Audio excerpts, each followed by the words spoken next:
Hello नमस्कार राम राम। आप सभी विद्यार्थियों का आपके अपने विद्यास्थल में स्वागत है। तो उम्मीद करते हैं तुम लोग जहाँ भी होगा वहाँ लाजवाब, शानदार, बेमिसाल, अद्भुत, गजब, मस्त, स्वस्थ, तंदुरुस्त होगा और अपने जीवन में कुछ अच्छा करने का प्रयास कर रहा होगा। तो जो आज का वीडियो है इसमें हम लोग क्लास 12th का जो चैप्टर देख रहे हैं इलेक्ट्रिक चार्जेस एंड फील्ड, उसी को आगे कंटिन्यू करेंगे। तो आज हम लोग देखने वाले हैं नया टॉपिक इलेक्ट्रिक फील्ड के बारे में। तो जो आज का टॉपिक रहेगा वो रहेगा इलेक्ट्रिक फील्ड। कल तक हम लोग क्या देख लिए? तो Coulomb's law, force due to multiple charges, Coulomb's law in vector form, तो ये तमाम चीज़ें देख लेते हैं। अब एक नया चीज़ शुरू होने वाला है इलेक्ट्रिक फील्ड। फील्ड FIELD होता है ना, फील्डिंग सेट, शायद यही होता है। तो इलेक्ट्रिक फील्ड में कहानी क्या है? इलेक्ट्रिक फील्ड कहने का मतलब क्या हो गया? जैसे अभी हम लोग क्या देखे? तो कूलम्ब्स फोर्स। कूलम्ब्स फोर्स क्या था कि दो चार्ज है अपने पास Q था और Q था, दो चार्जेस था, उन दोनों के बीच का डिस्टेंस R था, तो इन दोनों के बीच में लगने वाला फोर्स कुछ कूलम्ब्स लॉ से अपने को इस तरह से मिल रहा था। ठीक है। अब यहाँ पे इलेक्ट्रिक फील्ड क्या है? इलेक्ट्रिक फील्ड कहने का क्या मतलब हो गया? कहीं पे भी कोई भी चार्ज रखेंगे, जैसे मोहल्ले में उसका असर होता है या फिर स्कूल में, अरे जिसको पसंद करते हो तुम उसी का असर, तो वो अगर है, ये अगर है वो, तो उसका प्रभाव कहीं ना कहीं तक पड़तेगा। तो उसका जो प्रभाव पड़ रहा है जितने एरिया तक, जितने जगह तक, उसी को बोलते हैं इलेक्ट्रिक फील्ड। एक तो ये हो गया एग्जांपल। दूसरा एग्जांपल क्या है? बाबूजी वाला एग्जांपल। बाबूजी हैं हमारे, बाबूजी का नाम दूर से भी सुन लेंगे कि पिताजी, बाबूजी, पापा घर आ रहे हैं, चाहे ये हो गया है, बुलाया जा रहा है, कुछ भी ऐसा मान लो कुछ हो गया है गलती से, घर में फ़ोन गिर गया है, ठीक है, अब तुम तक सूचना पहुंचा कि बुलाओ थोड़ा उसको, थोड़ा उससे खबर लिया जाए, तो जो पापा का प्रभाव है यहाँ तक, उसको भी इलेक्ट्रिक फील्ड बोलेंगे। फील्ड कहने का कुल मिला के क्या होता है? इलेक्ट्रिक फील्ड हो सकता है, मैग्नेटिक फील्ड हो सकता है, पापा फील्ड हो सकता है, वही वो फील्ड भी हो सकता है। तो फील्ड कुछ भी हो सकता है। फील्ड कहने का क्या मतलब? एक पर्टिकुलर एरिया के बारे में बात कर रहे हैं हम लोग। उस पर्टिकुलर एरिया में उसका असर मतलब किसका? अरे उसका नहीं, इतना मत खो जाओ उसके चक्कर में, वो चली जाएगी। अभी वो टेस्ट चार्ज की तरह अभी बताएंगे क्या है। तो इलेक्ट्रिक फील्ड कहने का क्या मतलब? यहाँ पे हम लोग इलेक्ट्रिक मतलब चार्ज से रिलेटेड बात करेंगे। तो कोई भी चार्ज है अपने पास, चार्ज जो है एक पर्टिकुलर एरिया तक अपना असर डालेगा। तो जितने एरिया तक वो असर डाल रहा है उसी एरिया को हम लोग बोलते हैं इलेक्ट्रिक फील्ड। ठीक है। ये तो एग्जाम्पल से समझ लिया हम लोग। अब इसका डेफिनेशन क्या होगा? तो क्योंकि डेफिनेशन भी तो लिखना पड़ेगा ना भाई, क्योंकि एग्ज़ाम में, मतलब 12th के बोर्ड एग्ज़ाम में डेफिनेशन और डेरिवेशन और न्यूमेरिकल सॉल्व करके ही नंबर मिलना अपने को। तो इलेक्ट्रिक फील्ड का डेफिनेशन भी लिख लें, उससे पहले पेन का कलर चेंज कर लें। द फील्ड या the region which get affected by the presence of a charge is known as electric field region या electric field। एक तो ये हुआ है, तरह तरह का डेफिनेशन हो सकता है। एक तो हम वैसा एरिया, वैसा रीजन बता दीजिए जहाँ पे चार्ज के द्वारा जो इम्पैक्ट होगा उसको हम लोग बोलते हैं इलेक्ट्रिक फील्ड। या फिर हम ऐसा बोल सकते हैं कि the field where a charge experience a force due to another charge is known as its electric field। ये भी डेफिनेशन हो गया। तो कुल मिला डेफिनेशन कुछ भी लिख सकते हैं, जो समझ आ रहा है उस हिसाब से डेफिनेशन लिखा जा सकता है। रटना नहीं, जो समझ आ रहा है उस हिसाब से डेफिनेशन लिख सकते हैं। इलेक्ट्रिक फील्ड का डेफिनेशन हो गया। अब जैसे अभी हम क्या बोले कि दो चार्ज होगा, जैसे ये है, इसका एक इलेक्ट्रिक फील्ड हो गया, ठीक है। अब कोई दूसरा चार्ज हो जाए, उसका भी कुछ इलेक्ट्रिक फील्ड होगा, ठीक हो सकता है ना, जरूरी थोड़ी कि एक ही चार्ज का इलेक्ट्रिक फील्ड होगा, कोई दूसरा चार्ज है उसका भी तो कुछ इलेक्ट्रिक फील्ड हो सकता है। तो कुल मिला के डेफिनेशन के हिसाब से हम क्या बात बोल रहे हैं कि जब एक चार्ज को दूसरे चार्ज के पास हम ले जाएंगे और वो एक्सपीरियंस करेगा एक फोर्स किसी एक पर्टिकुलर रीजन में, तो उसको हम बोलते हैं electric field region of the charge. जैसे मान लो अभी फ़िलहाल दोनों के ऊपर कोई किसी का फोर्स नहीं लगा, लेकिन जैसे इसको उठा के हम इसके पास लाएंगे तो हो सकता है इसके ऊपर इसके द्वारा कुछ फोर्स लगाया जा रहा होगा। तो जिस एरिया से वो फोर्स लगना शुरू हो जा रहा है उसी को हम बोलते हैं इलेक्ट्रिक फील्ड रीजन हो गया। अब कैसा फोर्स लगता है, किस पे फोर्स लगता है? क्योंकि अगर हम दो चार्ज रखेंगे तो दोनों एक दूसरे पे फोर्स लगाएंगे, तो हमको एक चार्ज को ऐसा लेना पड़ेगा जो केवल फोर्स एक्सपीरियंस करेगा, लगाएगा नहीं। ठीक है, जैसे तुम लोगों का जीवन होगा, ये वो है, अरे वही मेम साहब, और ये तुम लोग होगा। कहने का मतलब मेम साहब को हम बोल देते हैं क्यू, और तुम को बोल देते हैं क्यू नॉट। ये जो क्यू नॉट है इसको हम लोग बोलते हैं test charge. Test charge school में जो भी रिलेशन बन रहा है आजकल, ज़्यादा जो स्कूल में जो भी रिलेशन बनता है स्कूल कॉलेज में, वो सब टेस्ट चार्ज की तरह रिलेशन है, बस टेस्ट किया जाता है। असल में जिसके साथ जीवन बिताना है, जो कूलाम्स फोर्स लगाएगा वो अलग ही हीरो है, ठीक है। कूलाम्स फोर्स लगाने वाला हीरो अलग है, जिसके साथ संबंध बनना है, रिलेशन बनना है, डिस्टेंस आर होना है। यहाँ पे जो तुम हो वो तुम टेस्ट चार्ज ही। टेस्ट चार्ज क्या काम आता है वो देख लीजिए, इलेक्ट्रिक फील्ड समझ आएगा। और टेस्ट चार्ज पे चलते हैं हम लोग, तो इसको साफ करते हैं फिर टेस्ट चार्ज पे चलते हैं। तो अब देख लीजिए टेस्ट चार्ज का कहानी। टेस्ट चार्ज मतलब क्या हो गया, जो तुम है, तुम ही है टेस्ट चार्ज, उसके जीवन में तुम ही है टेस्ट चार्ज फिलहाल, क्योंकि वो कूलाम्स फोर्स किसी और के साथ लगाएगी, लेकिन तुम अभी उसके जीवन में है टेस्ट चार्ज। अब टेस्ट चार्ज होता क्या है, तो टेस्ट चार्ज वो चार्ज होता है जो एक फोर्स एक्सपीरियंस करेगा। कहने का मतलब हम लोग क्या देखें, इलेक्ट्रिक फील्ड के दोनों का अपना अपना इलेक्ट्रिक फील्ड होगा, तो हम जिसके लिए निकाल रहे हैं उसको हम लोग बोलेंगे सोर्स चार्ज, ठीक है। तो एक चार्ज कैपिटल के हो गया जिसको हम क्या बोलते हैं, सोर्स चार्ज बोलते हैं। एक चार्ज हो गया अपने पास क्यू नॉट, जिसको क्या बोलते हैं, टेस्ट चार्ज। तो हम लोग को फिलहाल जानना है टेस्ट चार्ज के बारे में। तो टेस्ट चार्ज क्या होता है, ये यूनिट पॉजिटिव चार्ज होता है, ठीक है। हमेशा इसको हम कौन सा लेंगे, यूनिट पॉजिटिव चार्ज होगा, ठीक है। इसका खुद का जो सोर्स है, खुद का जो इलेक्ट्रिक फील्ड है बहुत वीक होता है, तो इसका खुद का जो हम बोल रहे हैं वो सब डेफिनेशन में लिखना पड़ेगा टेस्ट चार्ज के। तो it is a unit positive charge which have a very low magnitude of electric field so that it could not affect the magnitude of source charge, या it could not affect the electric field of source charge. तो test charge क्या हो गया, एक ऐसा charge है जिसको हम लोग क्या बोलते हैं, यूनिट पॉजिटिव चार्ज, और उसका जो इलेक्ट्रिक फील्ड है एकदम नेग्लिजिबल होता है, बहुत कम होता है। तो हम ऐसे ही चार्ज को टेस्ट चार्ज क्यों ले रहे हैं, क्योंकि भाई हम क्या देखेंगे, ये जो है अपने पास चार्ज, इसका इलेक्ट्रिक फील्ड कितना है, अगर हमको ये निकालना है तो किसी एक चार्ज को तो उसके पास लेके जाना पड़ेगा ना, तभी तो हमको देखना पड़ेगा कि ये सोर्स चार्ज उस पर कितना फोर्स, कितना इलेक्ट्रिक फील्ड लगा रहा है, तभी तो हम कैलकुलेट कर पाएंगे। लेकिन कंडीशन ये भी तो, जो दूसरा अपने पास होना चाहिए, मतलब जिसको हम लेके जा रहे हैं, जिसको हम टेस्ट चार्ज बोल रहे हैं, वो सोर्स चार्ज को इफेक्ट नहीं करना चाहिए। तो इसीलिए जो टेस्ट चार्ज को लिया गया है, यूनिट पॉजिटिव चार्ज लिया गया है, और उसका खुद का इलेक्ट्रिक फील्ड बहुत वीक होता है। तो टेस्ट चार्ज क्या होगा, टेस्ट करने के काम आएगा। जैसे तुम लोग अभी उसके जीवन में टेस्ट करने के काम आ रहा है, और जो जीवन यापन होगा, मतलब जो कूलाम्स फोर्स अप्लाई करेगा वो कोई और करेगा, वही है, तुम ही लोग है टेस्ट चार्ज, जिसे हम बोले। तो ये डेफिनेशन लिख सकते हैं, ठीक है। और ये अपने पास जो होगा वो सोर्स चार्ज होगा। ये एक कंडीशन याद रखना है, कैसा होता है, यूनिट पॉजिटिव चार्ज, लो इलेक्ट्रिक फील्ड होता है इसका, कि ये दूसरे सोर्स चार्ज के इलेक्ट्रिक फील्ड को अफेक्ट ना कर पाए। इतना कहानी हो गया। अब हम लोग चलते हैं आगे, तो इसको इरेज करते हैं, फिर आगे चलते हैं। अब है अपने पास इलेक्ट्रिक फील्ड इंटेंसिटी, मतलब कितना इलेक्ट्रिक फील्ड लग रहा है वही निकालना। अभी तक तो हम लोग इलेक्ट्रिक फील्ड का डेफिनेशन देखे, और किससे के वजह से निकालेंगे, टेस्ट चार्ज कैसे।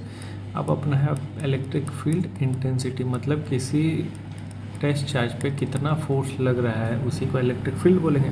तो इसका डेफिनेशन क्या हो जाएगा, force experience by per unit positive charge, per unit positive test charge by the source charge is known as electric field intensity, ठीक है। वो इलेक्ट्रिक फील्ड निकाल लेंगे हम लोग, कि कोई भी जो सोर्स चार्ज लेके जा, टेस्ट चार्ज लेके जा रहे हैं, उस टेस्ट चार्ज पे जो पर यूनिट फोर्स लग रहा है उसी को हम लोग बोलते हैं इलेक्ट्रिक फील्ड इंटेंसिटी। अब इसको लिखा कैसे जाएगा मैथमेटिकली, तो मैथमेटिकली कुछ इस तरीके से लिखा जाएगा। ये हो गया अपने पास इलेक्ट्रिक फील्ड, इसका भी डायरेक्शन होगा तो वेक्टर क्वांटिटी, तो force per unit positive test charge, Q naught मतलब क्या हो जाएगा, टेस्ट चार्ज। कहाँ क्यू नॉट अब लिखेंगे, इसका मतलब टेस्ट चार्ज का। तो जो फोर्स एक्सपीरियंस कर रहा है यूनिट पॉजिटिव चार्ज या फिर टेस्ट चार्ज, उसका हम बोलते हैं इलेक्ट्रिक फील्ड इंटेंसिटी। इसका यूनिट क्या हो जाएगा, तो इसका यूनिट हो जाएगा न्यूटन पर कूलाम या वोल्ट पर मीटर, ये हो जाएगा यूनिट। ये कौन सा क्वांटिटी है, तो ये हो जाएगा अपने पास वेक्टर क्वांटिटी, ठीक है। अब हम लोग यहाँ पे इलेक्ट्रिक फील्ड इंटेंसिटी, ये तो हम लोग बाय डेफिनेशन, जो अब डेफिनेशन उसके हिसाब से फार्मूला निकाले, लेकिन और एक फार्मूला इसका हो सकता है इलेक्ट्रिक फील्ड इंटेंसिटी का, उसको भी डिराइव कर लिया जाए। वो क्या हो सकता है, तो देखा जाए अपने को, जैसे हम लोग क्या देखें, एक चार्ज है अपने पास जिसको हम लोग बोल रहे हैं क्यू, और एक चार्ज है अपने पास जिसको हम लोग बोल रहे हैं क्यू नॉट, ठीक है। क्यू नॉट कौन सा है, टेस्ट चार्ज, क्यू कौन सा है अपने पास, सोर्स चार्ज। तो इन दोनों के बीच का सेपरेशन हम क्या मान लेते हैं, और इन दोनों के बीच का दूरी आर। तो ये जो सोर्स चार्ज है क्यू नॉट पे कितना इलेक्ट्रिक फील्ड इंटेंसिटी है उसका, वो हमको निकालना है। तो हम लोग क्या देख रहे हैं, ई वेक्टर, ठीक है। अगर वेक्टर क्वांटिटी है तो फिर एक बार हम लोग आर कैप भी लगा देंगे तो वेक्टर में आ जाएगा वो। F not, F vector, F कहने का मतलब फोर्स निकालना। तो फोर्स हम लोग देखे तो कूलम्ब्स लॉ में दो चार्जेस के बीच में फोर्स कैसे निकलेगा, तो निकलेगा के Q1 Q2 अपॉन में आर स्क्वायर। ये हो गया फोर्स का मैग्नीट्यूड। साथ में अपने को क्या लगाना पड़ेगा, आर कैप। ये हो गया वेक्टर क्वांटिटी, मतलब ये पूरा चीज़ आ गया वेक्टर में, और साथ में अपने पास डिनोमिनेटर में Q नॉट। तो अब क्या देखने को मिलेगा, तो अब जादू देखने को मिलेगा। Q नॉट से Q नॉट को मार देंगे, तो मार दिया जाए, मारना है लाल कलर से मार देते, ये Q नॉट से ये Q नॉट खत्म हो गया। तो कुल मिला के जो अपने पास इलेक्ट्रिक फील्ड आ रहा है, इंटेंसिटी, इलेक्ट्रिक फील्ड इंटेंसिटी क्या आ रहा है, के क्यू अपॉन में आर स्क्वायर, साथ में आ जाएगा आर कैप। ये तो वेक्टर फॉर्म में। अगर हमको केवल मैग्नीट्यूड निकालना हो इलेक्ट्रिक फील्ड का, तो क्या आ जाएगा, के क्यू अपॉन में आर स्क्वायर। अब एक बात बताओ, जो अपने पास इलेक्ट्रिक फील्ड इंटेंसिटी है उसमें कहीं भी टेस्ट चार्ज का कोई रोल है क्या, टेस्ट चार्ज का कोई रोल नहीं है। तो जो रोल है किसका है, सोर्स चार्ज का। तो कहीं हम लोग क्या निकालना था, यही तो निकालना था कि electric field intensity source charge का कितना है, मतलब जो सोर्स चार्ज है वो दूसरे चार्ज पे कितना इलेक्ट्रिक फील्ड अप्लाई करे, वही निकालना था। तो उसका फॉर्मूला क्या निकल गया अपने पास, के क्यू अपॉन में आर स्क्वायर। कहाँ गया पेन में, हाँ, के क्यू अपॉन में आर स्क्वायर। तो ये मैग्नीट्यूड निकल के आ गया के क्यू अपॉन में आर स्क्वायर। तो इस फॉर्मूले को भी याद रखना है, इस पर कई सारा क्वेश्चन हम लोग डिस्कस करेंगे। अब हम लोग चलते हैं थोड़ा सा आगे। थोड़ा सा आगे कहने का क्या मतलब है, फिलहाल हम लोग देखें दो चार्जेस को लेके। अब अपने पास अगर मल्टीपल चार्जेस है तब क्या होगा, तो भाई वही होगा जो अलजेब्रिक सम हम लोग उसमें किए थे, force due to multiple charges superposition principle. वही सेम कहानी यहाँ पे भी है। तो यहाँ पे भी सुपरपोजिशन प्रिंसिपल लग जाएगा, हर एक का इलेक्ट्रिक फील्ड अलग अलग निकालेंगे, सबको सम अप करके हम लोग ये कंक्लूजन निकालेंगे। तब तक इसको साफ करते फिर आगे बढ़ते हैं। अब क्या है, अब है अपने पास electric field due to multiple charges. तो हम इसका पूरा डेफिनेशन के साथ डेरिवेशन नहीं करेंगे, बस डायरेक्ट कंक्लूजन पे चलेंगे। तो हम लोग लिख लेगा, let the charges will Q1 Q2 Q3 and dot dot dot Qn तक चार्जेस है, are placed with N along with the distance of R1 R2 R2 dot dot R N, then the force experience by the Q naught charge due to all the other charges will be given as. तो हम direct चल रहे E1 पे, मतलब अगर मान लो हम लोग कोई एक टेस्ट चार्ज रखे हैं, उस टेस्ट चार्ज पे किसी चार्ज 1 के द्वारा, Q1 के द्वारा जो इलेक्ट्रिक फील्ड इंटेंसिटी होगा, जिसको हम क्या बोलेंगे E1, वो कितना हो जाता है। अभी हम लोग देखे थे क्या आता है, के क्यू आर स्क्वायर। तो के क्यू कौन सा, सोर्स चार्ज हो जाएगा 1 अपॉन में आर स्क्वायर। अगर हम इसको वेक्टर फॉर्म में ले रहे, क्योंकि पिछले क्लास में हम लोग वेक्टर फॉर्म में लिए थे, तो वेक्टर फॉर्म में इसको क्या लिखेंगे हम लोग, R1 और कुछ भी जो अपने पास आ रहा होगा, तो R1 2 1 3 ऐसे करके लिख रहे थे हम लोग। तो यहाँ पे हम लोग लिखेंगे R1I और साथ में क्या लिख देंगे, आर कैप। और वेक्टर फॉर्म में है तो यहाँ भी कुछ ना कुछ लिखना पड़ेगा, वो क्या हो जाएगा 1I, ठीक है। अब सेम इसी तरीके से E2 आ जाएगा, E2 क्या आ जाएगा, के Q2 आर स्क्वायर। यहाँ पे क्या हो जाएगा 2I और कैप में 2I। सेम E3 आ जाएगा, E3 क्या आ जाएगा, के Q3 अपॉन में आर स्क्वायर, साथ में 3I cap 3I dot dot dot EN क्या आ जाएगा, तो EN आ जाएगा अपने पास के QN अपॉन में RNI, साथ में आर कैप NI। अब क्या अप्लाई करेंगे, सुपरपोजिशन प्रिंसिपल अप्लाई कर लेंगे यहाँ पे। अब हम क्या, according to super principle क्या देखने को मिलेगा, तो जो नेट इलेक्ट्रिक फील्ड इंटेंसिटी वो E1 plus E2 plus E3 plus dot dot dot dot कहाँ तक आएगा, EN तक आएगा। E1 क्या है अपने पास, ये है, E2 ये है। थोड़ा सा डायरेक्ट चल रहा है हम लोग, जगह भी कम है और समय भी ज़्यादा है, क्योंकि सब ऑलरेडी पढ़ा हुआ है, तो ज़्यादा समय क्यों बर्बाद करना इन सब चीज़ों पे। ऑलरेडी मतलब पढ़ा हुआ है तो रिवीजन की तरह किया जाए इसको। तो कॉमन क्या मिलेगा अपने को, के बाहर मिलेगा, के बाहर ले लें। Q1 कॉमन है क्या, Q1 कॉमन नहीं है। R कॉमन है क्या, R कॉमन नहीं है। आर कैप कॉमन, कुछ कॉमन नहीं है। तो कुल मिला के अब जो ब्रैकेट में मिलेगा अपने को Q1 अपॉन में आर स्क्वायर। तो आर स्क्वायर भी बाहर ले सकते हैं, लेकिन जो नंबर है उसकी वजह से हम लोग आर को बाहर नहीं ले पाएंगे, तो आर स्क्वायर हो गया। अब साथ में इसके साथ हम लोग क्या लिख दें, इसको लिखेंगे 1I, फिर ये हो जाएगा R cap 1I plus Q2 upon में R square 2I R cap 2I plus dot dot N पे सीधे लिख देते Qn अपॉन में आर स्क्वायर NI और आर कैप NI। अब जो वहाँ देखे थे, इस पूरे को हम सिग्मा से रिप्लेस कर सकते हैं, और सिग्मा से रिप्लेस करने जाएंगे तो क्या लिखेंगे, तो अलग पेन से लिख देते हैं सिग्मा से रिप्लेस करके, ब्लू का इस्तेमाल कर लेते हैं। तो ये हो जाएगा E इज इक्वल्स टू के तो कॉमन आ गया बाहर, सिग्मा कहाँ से कहाँ, I का वैल्यू I है अपने पास, I को हम लोग 1 से लेके कहाँ तक ले सकते हैं, N तक ले सकते हैं। तो 1 से लेके जब N ले, पोजीशन वेक्टर है, 1 से लेके n तक, तो अपने पास हो जाएगा Q आई कैप, इसको लिख देते हैं आई, यहाँ पे आई होगा और फिर यहाँ पे आई होगा। ये थोड़ा सा इसको चेंज कर, जैसे हम यहाँ पे आई लिए ना, तो इसको हम कर देते हैं P कर देते हैं मान लो, ठीक है। तो ये हो जाएगा QP, ये हो जाएगा 1P आर कैप,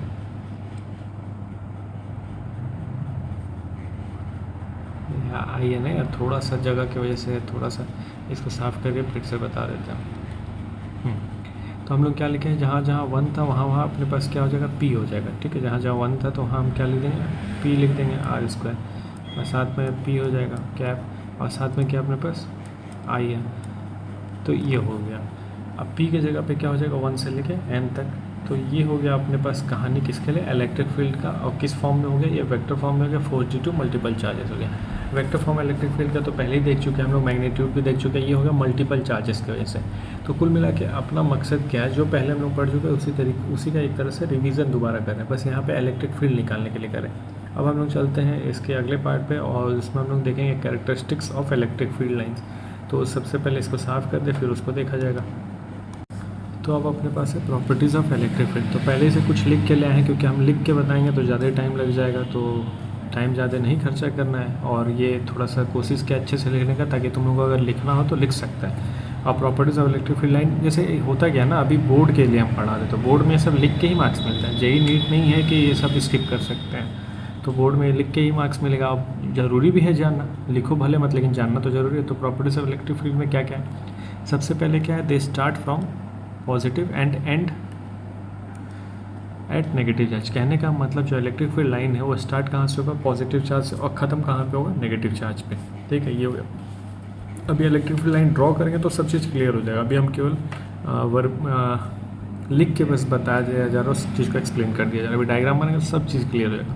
फिर कह रहा था emerge normally from the surface. देखो अभी क्या बात हुआ कि दे स्टार्ट फ्रॉम पॉजिटिव, तो ये है पॉजिटिव चार्ज और ये है मान लो नेगेटिव चार्ज। तो पॉजिटिव चार्ज से देखो बाहर की तरफ जा रहा है ना, पॉजिटिव चार्ज से बाहर की तरफ जा रहा है, यही हो गया, they start from positive charge. और they emerge normally from the surface of positive charge. तो नॉर्मली मतलब बाहर निकल रहा है, सीधा सीधा बाहर निकल रहा है पॉजिटिव चार्ज से।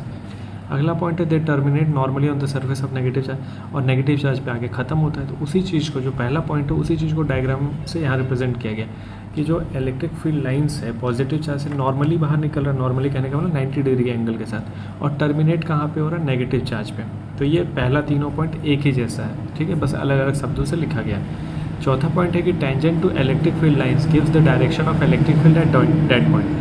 अगर हम लोग इलेक्ट्रिक फील्ड लाइन ड्रॉ किए हैं और अपने को डायरेक्शन जानना है कि इलेक्ट्रिक फील्ड लाइंस का डायरेक्शन क्या है, तो हमको वहाँ पे टेंजेंट ड्रॉ करना पड़ेगा। जैसे हम लोग स्लोप वगैरह में टेंजेंट ड्रॉ करके निकालते थे, वैसे यहाँ पे टेंजेंट ड्रॉ करके हम लोग को इलेक्ट्रिक फील्ड लाइन का डायरेक्शन पता चलेगा उस पर्टिकुलर जगह पे।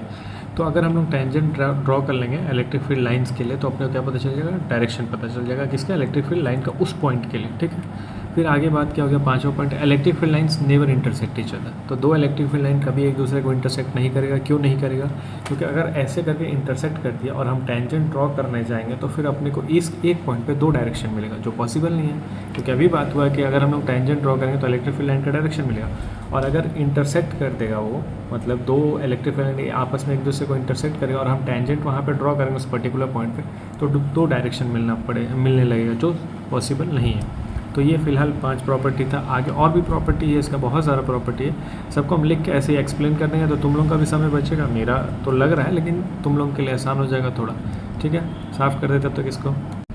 तो अब कुछ और प्रॉपर्टी है, मतलब टोटली 11 प्रॉपर्टी है, 5 पहले देख लिए। ये छठवां property, they are continuous smooth curve without any break. कहने का मतलब जब हम लोग ड्रॉ करते हैं इलेक्ट्रिक फील्ड लाइंस, तो उसको बीच में कहीं तोड़ नहीं सकते, वो लगातार एक स्मूथ कर्व होता है। कर्व कहने का मतलब कुछ इस तरीके से ड्रॉ करेंगे हम लोग, ड्रॉ करेंगे, अभी ड्रॉ करेंगे सब क्लियर हो जाएगा।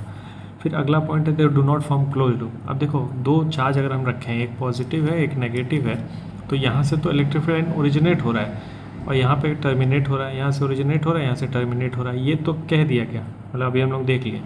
तो इसका मतलब ये थोड़ी है कि क्लोज लूप बन रहा है। कहने का मतलब इसको हम सर्कल नहीं कह सकते, इसको हम गोल ऐसे नहीं घुमा सकते, ऐसे नहीं घुमा सकते, ये इसका डायरेक्शन यही है। क्लोज लूप करने का मतलब ये ऐसे किया और फिर हम ऐसे बना दी, ये गलत हो जाएगा, ठीक है।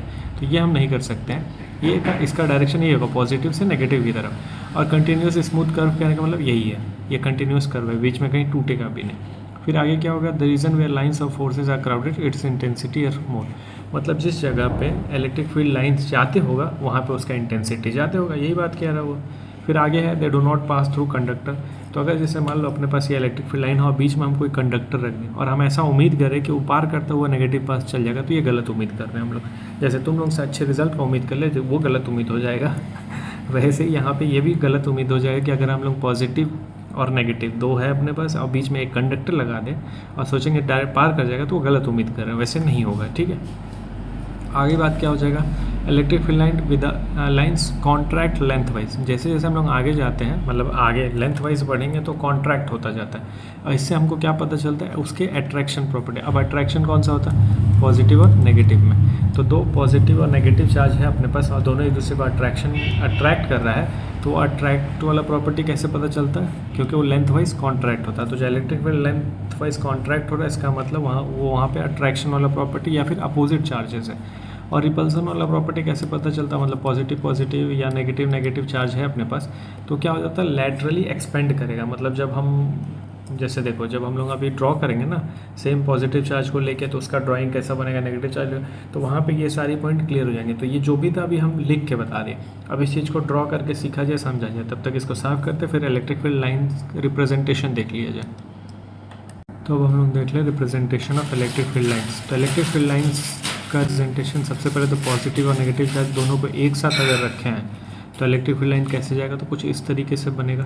तो पॉजिटिव से बाहर निकलता हुआ, नेगेटिव से अंदर आता हुआ, ये बन गया। दूसरा केस है अपने पास, ये है यूनिफॉर्म इलेक्ट्रिक फील्ड के लिए। ये जो भी केस हम लोग बात करें, ये यूनिफॉर्म इलेक्ट्रिक फील्ड के लिए। तो जब कभी यूनिफॉर्म इलेक्ट्रिक फील्ड रहेगा, तो जब कभी भी इलेक्ट्रिक फील्ड लाइन्स वहाँ पे उस केस में ड्रॉ करेंगे तो हमेशा आपस में पैरेलल रहेगा और इक्यू डिस्टेंस रहेगा। इक्यू डिस्टेंस मतलब आपस में जो लाइन का दूरी रहेगा, यहाँ थोड़ा गड़बड़ हो गया, ज़्यादा दूरी हो गया, जो दूरी रहेगा वो भी आपस में इक्वल होना चाहिए। मतलब इसके बीच का दूरी, इसके बीच का दूरी, इसके बीच का दूरी, इसके बीच का दूरी, इसके बीच का दूरी, सबके बीच का दूरी आपस में इक्वल रहेगा और पैरेलल रहेगा। ये कौन से केस के लिए, यूनिफॉर्म के लिए। डायरेक्शन वही रहेगा, पॉजिटिव से नेगेटिव, सेम कहानी। अगर डायरेक्शन हम ऐसे बना है तो यहाँ कहीं ना कहीं पॉजिटिव चार्ज होगा और यहाँ कहीं ना कहीं नेगेटिव चार्ज होगा। ठीक है, अब क्या है, यहाँ पे अपने को जो भी लाइंस दिख रहे हैं इलेक्ट्रिक फील्ड लाइंस, वो पैरेलल तो है लेकिन ना आपस में एक दूसरे से इक्यू डिस्टेंस है, ना अपने पास जो मैग्नीट्यूड, जैसे यहाँ पे एरो सेम है, लेंथ का एरो बनाने का मतलब मैग्नीट्यूड सेम है। यहाँ पे अलग अलग लेंथ का एरो बनाने का मतलब मैग्नीट्यूड सेम नहीं है। मैग्नीट्यूड सेम ना होने का मतलब ये कैसा इलेक्ट्रिक फील्ड हो गया, नॉन यूनिफॉर्म। इसको हम बोल देंगे नॉन यूनिफॉर्म इलेक्ट्रिक फील्ड। तो जब कभी भी नॉन यूनिफॉर्म इलेक्ट्रिक फील्ड वाला कहानी आएगा तो उस केस में लाइंस तो आपस में पैरेलल होगा लेकिन इक्यू डिस्टेंस नहीं होगा, ना लेंथ उसका सेम होगा। ठीक है, ये हो गया। चौथा बात कर ले, अगर दो सेम चार्ज मतलब पॉजिटिव पॉजिटिव या नेगेटिव एक साथ ले आएंगे, पास ले आएंगे, तब क्या होगा, तो देखो उसके तीन तरफ वाले में तो कोई इफेक्ट नहीं पड़ रहा, लेकिन जो दोनों एक दूसरे के तरफ इलेक्ट्रिक फील्ड लाइन है, दोनों जैसे पहले अगर हम इसको दूर रखते तो कुछ ऐसा बनता है, जैसे मान लो ये अपने पे, तो दूर रखते तो कुछ ऐसा बनता। ठीक है, मान ली। लेकिन जैसे हम एक दूसरे में पास ले आ रहे हैं तो ये जो इलेक्ट्रिक फील्ड लाइन्स है और ये जो इलेक्ट्रिक फील्ड लाइन है आपस में एक दूसरे को रिपेल करेगा। रिपेल करने से उसका डायरेक्शन चेंज होगा, इंटरसेक्ट तो कभी कर नहीं सकता, तो उन दोनों का डायरेक्शन चेंज हो जाता है इलेक्ट्रिक फील्ड लाइन्स का। तो ये कुछ ऐसे बनेगा, सेम कहानी नेगेटिव चार्ज के लिए भी हो जाएगा। तो उम्मीद करते हैं आज जो भी हम लोग देखे, इलेक्ट्रिक फील्ड देखे, इलेक्ट्रिक फील्ड इंटेंसिटी देखे, प्रॉपर्टीज़ देखे और representation of electric field lines देखे, ये समझ आया होगा। बहुत टफ नहीं था, हम कोशिश किए क्योंकि पहले सब इसी तरीके की चीज़ पढ़े हैं, तो हम कोशिश किए हैं छोटे में निपटाएं और ज़्यादा लंबा वीडियो करने का कोई मतलब नहीं है। आधे घंटा पढ़ो लेकिन बढ़िया पढ़ो, तो इसीलिए छोटा ही छोटा वीडियो हम कोशिश करें बनाने का, लेकिन जितना मालूम है हमको, जितना जानकारी सब देने का कोशिश करें। तो अब नेक्स्ट वीडियो में हम लोग इलेक्ट्रिक फील्ड पे न्यूमेरिकल्स देखेंगे, काफ़ी अच्छा न्यूमेरिकल्स है, उसको डिस्कस किया जाएगा। वो वीडियो हो सकता है लंबा हो जाए क्योंकि कई सारा क्वेश्चन या तो 2 पार्ट में होगा या तो लंबा हो जाएगा। ठीक है, तो तब तक कोशिश करना, ये सब रिवाइज़ कर लेना, फिर हम लोग मिलते हैं नेक्स्ट वीडियो में। तब तक ख्याल रखो, राम राम।